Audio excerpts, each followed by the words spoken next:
What is going on, everybody? We are back on GTA Online because, well, it is Thursday, which means the time trials have been reset. And for the vehicle time trial, we have Galileo Park, which this one's going to be pretty easy to do for the most part, at least compared to the down Chiliad anyway. But nonetheless, for the vehicle on this one, I ended up using the Shinobi, which I don't really think you have to use a bike this expensive, mainly because we have the Hakuchou Drag bike that's only $970-something thousand. That could probably beat most of the time trials in this game, including some of the off-road ones, which really doesn't make any sense, but also kind of funny. But then we have the Shinobi over here that's over 2.4 million. This thing is kind of expensive. I do like using it, but it is definitely on the expensive side. You could also probably use the Reever if you wanted to. That bike's also really good, still almost $2 million. But nonetheless, when it comes to the route on this time trial, basically following the waypoint down the mountain like you normally would and watching out for the crazy pedestrians along the way, because we all know how the Vinewood area can actually be. But once you guys get to this road, cut through here just like that and then jump onto the street and then continue down the street here. Now I would recommend being very careful in this area because the pedestrians really like pulling out in front of you. I did run into a curb one time, which that was honestly my fault, not the pedestrian. But the pedestrians literally will pull out in front of you every single time on these roads, and they literally do not care, so be careful.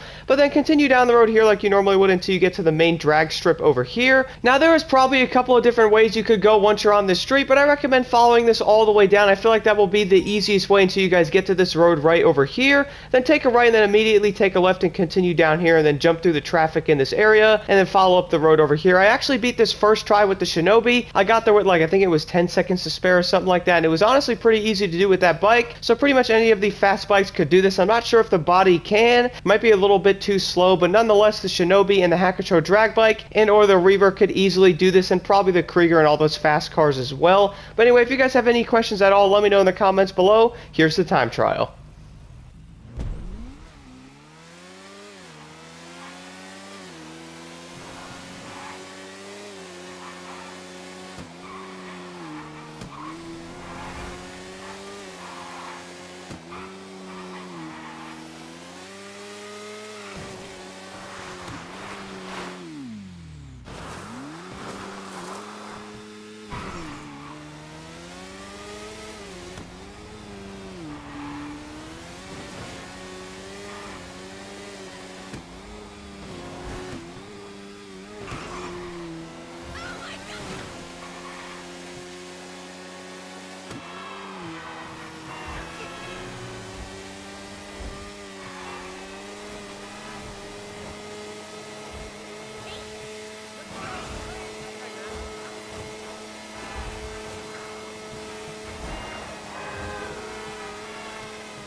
And then for the RC Bandito time trial this week, we have the Cypress Flats.